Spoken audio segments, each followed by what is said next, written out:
जी बिल्कुल, supreme court of Pakistan में इमरान खान के खिलाफ तौहीन अदालत केस की समाअत हुई है, जिसमें chief justice of Pakistan justice Umar Ata Bandial ने इंतहाई अहम रिमार्क्स दिए हैं और 2-3 पहलुओं को उन्होंने जिक्र किया है। ये वफाक की तरफ से इमरान खान पर जो 25 मई को उन्होंने एक धरना दिया था या लॉन्ग मार्च किया था, उसके ऊपर ये दरख्वास्त थी इमरान खान को तौहीन अदालत की। और इसमें आज इमरान खान ने जवाब जमा कराना था। इसकी वजह से उनके वकील जो हैं सलमान अकरम राजा, उन्होंने कहा कि मेरे जो मौक्कल है उनके ऊपर अटैक हुआ, इस वजह से हम जवाब जमा नहीं करा सकते, तो अदालत ने उनको 1 हफ्ते का वक्त दिया है। लेकिन दूसरी तरफ 2-3 जो अहम नुक्ते सुप्रीम कोर्ट में उठाए गए हैं वो ये हैं कि आज़म सवाती जो है उनके मामले पर भी बात हुई, अरशद शरीफ के केस पे बात हुई, और दूसरा इमरान खान पर जो हमला हुआ है उसके बारे में सुप्रीम कोर्ट ऑफ पाकिस्तान के चीफ जस्टिस ने वीडियो लिंक पर आईजी पंजाब को से पूछा कि अभी तक एफआईआर दर्ज क्यों नहीं हुई। तो आईजी पंजाब ने ये कहा कि जब ये मामला उठा तो उसके बाद मैंने वज़ीर आला से मुशावरत की, तो वज़ीर आला पे भी उन 3 नामों पर एतराज़ था। तो ये बड़ी बात सामने आई है। दूसरा, चीफ जस्टिस ऑफ पाकिस्तान ने आईजी पंजाब को 24 घंटों में एफआईआर दर्ज करने का हुक्म दिया है और कहा है कि 24 घंटे में हमें रिपोर्ट दी जाए, अगर एफआईआर दर्ज ना हुई तो फिर नोटिस लेंगे। ये अहम रिमार्क्स थे चीफ जस्टिस के। और आईजी पंजाब ने अपने मौक़िफ़ में ये रखा है, उन्होंने आईजी पंजाब से पूछा कि अभी तक इतनी ताख़ीर हो गई,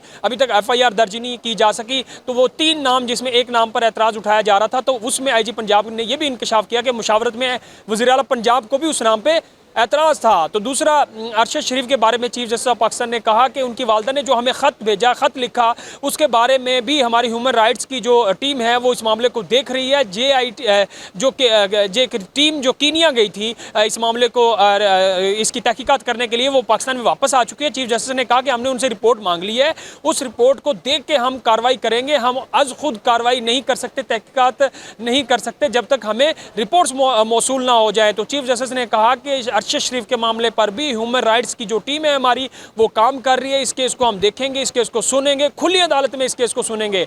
ये भी कहा चीफ जस्टिस ऑफ पाकिस्तान ने, और कहा कि जेआईटी जो बनाई गई है और जो 2 रुकनी टीम जो थी उनसे हमने रिपोर्ट भी ले ली है, और इस बारे में हमने रिपोर्ट जैसे मौसूल हो जाएगी तो हम इसके ऊपर कार्रवाई शुरू कर देंगे। आज़म सवाती रोस्टम पर आए और उन्होंने कहा कि जी मेरी जो वीडियो है वो असली है। तो चीफ जस्टिस ऑफ पाकिस्तान ने कहा कि जी आप अपनी वीडियो का जिक्र ना करें, हम जो हैं आपके मामले को देख रहे हैं, हमारा ह्यूमन राइट्स सेल भी आपके बारे में देख रहा है, और आप के मामले पर हमें अफसोस है और इसके ऊपर हम काम कर रहे हैं, आपको इंसाफ मिलेगा।